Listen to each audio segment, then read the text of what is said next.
One Piece, Naruto, Bleach, these are the classic shonen animes of 2000s। लेकिन अब जब 2026 आ रहा है तब यही क्लासिक शोनेन की जगह पर लोग अब मॉडर्न शोनेन एनिमेज के बारे में ज्यादा बात कर रहे हैं। जिन मॉडर्न शोनेन एनिमेज में jujutsu Kaisen, black clover and My Hero academia जैसे बड़े बड़े नाम हैं। और बस एनिमे फैंस ही नहीं बल्कि जो स्टूडियोज है वो भी इन मॉडर्न शोनेन एनिमेज के ऊपर पैसा फूके जा रहे हैं, जिसका बेस्ट एग्जांपल होगा demon slayer and My Hero Academia का लास्ट सीजन। भाई जो एनिमेशन क्वालिटी, जो पैसा फूका है भाई इन एनिमेस के ऊपर, इट्स इनक्रेडिबल। लेकिन बस यही चीज नहीं है बल्कि 2026 में कई सारे क्लासिक शोनेन एनिमेस भी रिटर्न करने वाले हैं, जिसका मतलब ये है कि ये जो साल होने वाला है या फिर ये जो एरा होने वाला है जो अभी आने वाला है वो शोनेन एनिमेस के लिए एक गोल्डन एरा होने वाला है, क्योंकि इस ईयर में हम मॉडर्न एंड क्लासिक दोनों शोनेन एनिमेस के टाइप को रिटर्न करते हुए देखेंगे। यस, एंड तुमने मोस्ट प्रोबेबली ये गेस कर ही लिया होगा कि मैं क्लासिक शोनेन में ब्लीच को रिफर कर रहा हूँ, जिसका की 1000 ईयर ब्लड वॉर आर्क का कोर 4 आने वाला है। लेकिन 2026 में एक ऐसा एनिमे रिटर्न करने वाला है जो कि एक टाइम पर वन पीस, नारुतो, ब्लीच के साथ खड़ा था और इसकी मांगा हर साल शोनेन जंप के लिस्ट में टॉप 5 में होती ही थी। और इस एनिमे के बारे में तुमने मोस्ट प्रोबेबली बिल्कुल नहीं सुना होगा, बिकॉज ये एनिमे काफी ज्यादा अंडररेटेड है वेस्टर्न कंट्रीज में एंड इंडिया में। लेकिन हम उसके बारे में बात करेंगे ही, लेकिन फर्स्ट बात कर लेते हैं मॉडर्न शोनेन एनिमेस के बारे में। फर्स्ट बात करते हैं माय हीरो एकेडमी के बारे में। मतलब भाई साहब क्या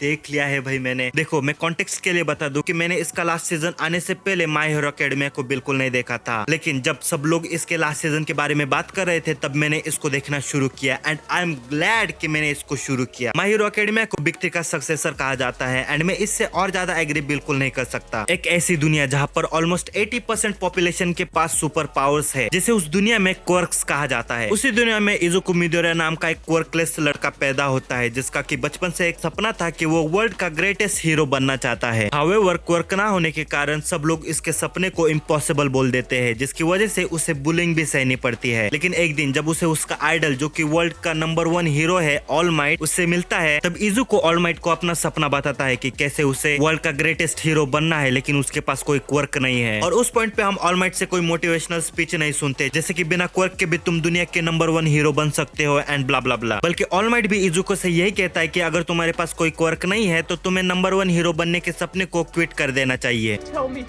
can I become a hero like you? A hero without a quirk, huh?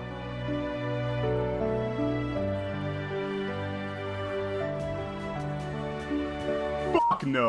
लेकिन लेटर ऑन जब ऑल माइट इजुको के एक्शंस को देखता है तब उसे ये चीज रियलाइज होता है कि इजुको मिडोरिया एक परफेक्ट पर्सन है उसका सक्सेसर बनने के लिए। एंड तब ऑल माइट अपनी पावर ऑल फॉर वन इजुको को दे देता है। अब मैंने तुम्हें जितनी स्टोरी बताई है उतनी स्टोरी मुझे पता थी इस एनिमे को देखने से पहले, लेकिन सच तो ये है कि ये एनिमे बस डेको के बारे में नहीं है। इस एनिमे के अंदर बहुत सारे कैरेक्टर्स है, लेकिन हर एक कैरेक्टर के ऊपर इतना ध्यान दिया गया है इस एनिमे में, जो कि काफी बढ़िया चीज है, या कहूँ तो ये प्लस पॉइंट है इस एनिमे का। चाहे किसी कैरेक्टर के पास क्वर्क हो या ना हो, हर कैरेक्टर के अपने पर्सनल स्ट्रगल होते ही है। हर कैरेक्टर के पास अपने रीजंस है कि वो जो भी कर रहे हैं वो क्यों कर रहे हैं, इंक्लूडिंग द विलन्स। और पता नहीं कि ऐसा सिर्फ मुझे लग रहा है या फिर तुम लोगों को भी ऐसा एहसास हुआ है कि इसका जो मेन विलन है उसे काइंड ऑफ आइजन की तरह मैनिपुलेटिव बनाया गया है। मतलब कि मैं ये नहीं कह रहा कि वो कॉपी है, लेकिन कई सारी ऐसी सिमिलरिटीज लगी मुझे आइजन एंड उसके बीच में, लेकिन उसका नाम लेकर मैं तुम्हें स्पॉइल नहीं करूंगा, so don't worry. And however मैं ये कह रहा हूँ कि इसको वॉच करना वर्थ इट है, लेकिन पहले मुझे ऐसा नहीं लगा था। जब मैं इसके सेकंड सीजन तक था तब मुझे ऐसा लग रहा था कि भाई ये जो एनिमे है माय हीरो एकेडमिया वो काफी ज्यादा बेसिक स्टफ को लेकर चल रहा है। एंड इसके स्टार्टिंग में हमें जो मैचेस दिखाए जाते हैं वो काफी ज्यादा मुझे चुनिन एग्जाम की याद दिला रहे थे जो कि नारुतो में हुए थे। लेकिन आई एम ग्लैड कि मैंने इस एनिमे को ड्रॉप नहीं किया, बिकॉज ये एनिमे सच में अलग है, डिफरेंट है एंड काफी बढ़िया है। माय हीरो एकेडमिया इसके फर्स्ट सीजन से लेकर 4th सीजन तक अपने स्टैक को हाई करते ही रहता है। हाउएवर जो 5th सीजन है वो थोड़ा सा डाउनफॉल लेता है, लेकिन उसके बाद जो 6th, 7th and 8th episode है वो बैंगर एपिसोड्स है, specially 7th and 8th season, क्योंकि इसी सीजन में एनिमे की फाइनल बैटल शुरू होती है। और भाई इसका जो 8th सीजन है वो इतना ज्यादा एपिक है कि तुम्हारे होश उड़ जाएंगे। इसके 8th सीजन के शुरू से लेकर एंड तक जितने भी एपिसोड थे, जितने भी फाइट्स थी वो सारी एपिक थी, सारी एकदम बढ़िया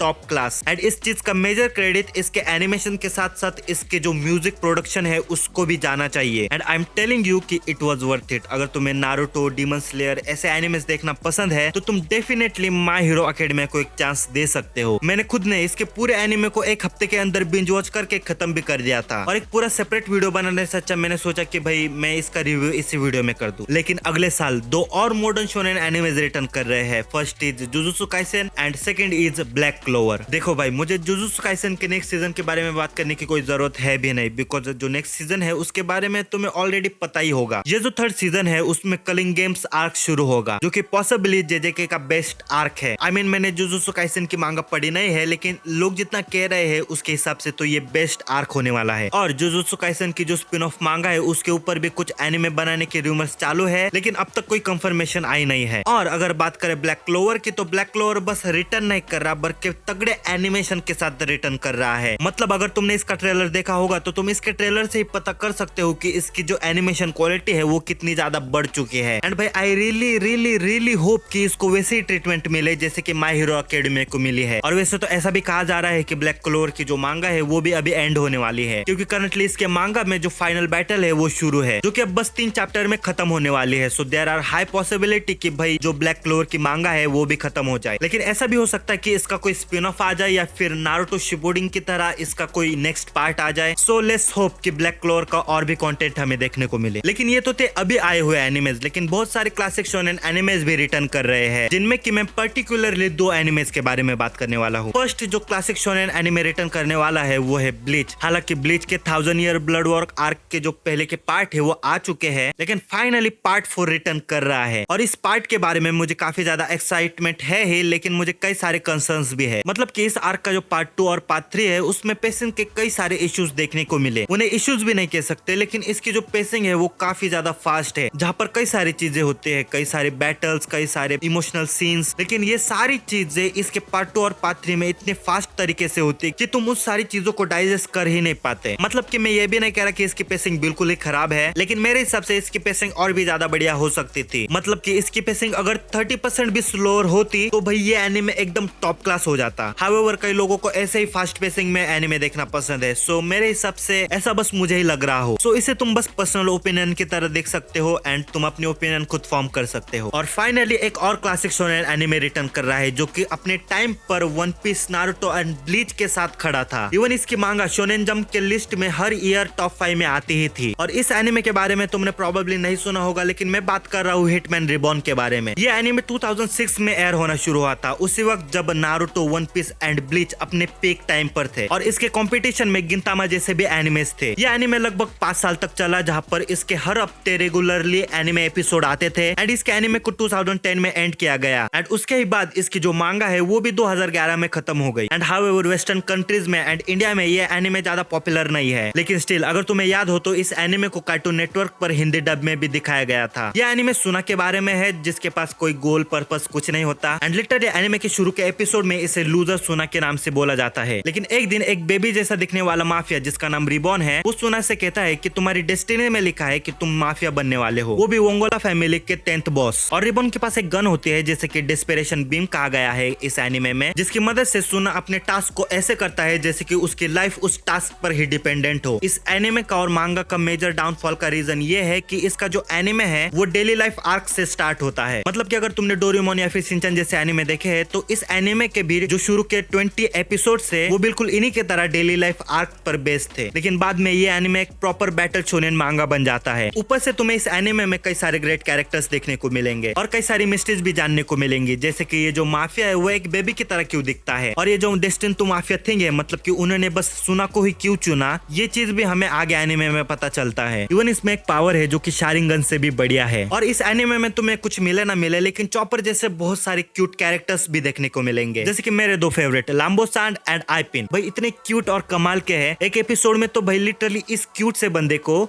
इस बिजली के जानवर से लड़ा दिया था इन्होंने। और मुझे इस एनिमे के बारे में बहुत दिनों से बात करनी ही थी, सो इस मौके पे मैंने इसके बारे में भी बात कर दी। और हालांकि हिटमैन रिबॉर्न रिटर्न कर रहा है, लेकिन ये कोई रिबूट नहीं होने वाला, बल्कि ये कंटिन्यूएशन होगा मोस्ट प्रोबेबली, जिसे देखकर मुझे थोड़ा सा तो हर्ट हुआ, बिकॉज अगर इसका रिबूट होता तो इसकी जो पूरी खामियां है वो न्यू एनिमे में मिटा सकते थे। लेकिन हमें शायद से इसका न्यू एनिमेशन एक कंटिन्यूएशन के हिसाब से ही मिलेगा। और अगर बैटल शोनेन की बात चली रही है तो मैं रिसेंटली एक एनिमे देख रहा हूँ या फिर मांगा पढ़ रहा हूँ, तो मैं बात करना चाहूंगा किंगडम के बारे में। ये भी एक टॉप क्लास मांगा है। इसके मांगा इवन हर मांगा के लिस्ट में टॉप 5 में आती है। लिटरली भाई इसके मांगा को वागाबॉन्ड, बजर्क, विंडलैंड सागा इन एनिमेस के साथ कंपेयर किया जाता है। सोचो कितना बढ़िया एनिमे होगा इसका। लेकिन ऐसा नहीं है, क्योंकि ये कोई शोनेन एनिमे नहीं बल्कि एक सेनेन एनिमे है, इसलिए इसका जो स्टार्टिंग की सीजन है वो इतने अच्छा एनिमेट किए नहीं गए हैं। लेकिन स्टिल इसकी जो स्टोरी है वो तुम्हें हमेशा एंगेज रखती ही है। और अगर तुम इसके मांगा नहीं भी पढ़ते तो भी तुम्हें इसका एनिमे चेक करना ही चाहिए। इसका जो फर्स्ट सीजन है उसके एनिमेशन क्वालिटी इतनी डिसेंट नहीं है, मतलब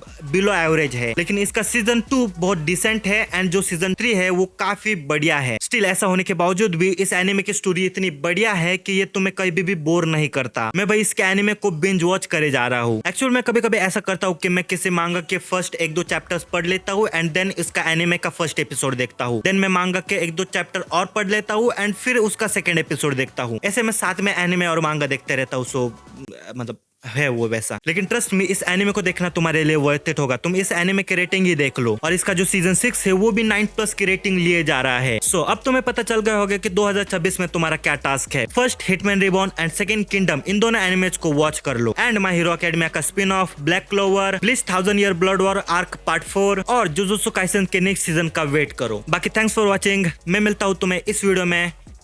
बाय बाय। तो भाई ये एनिमे एकदम टॉप क्लास हो जाता।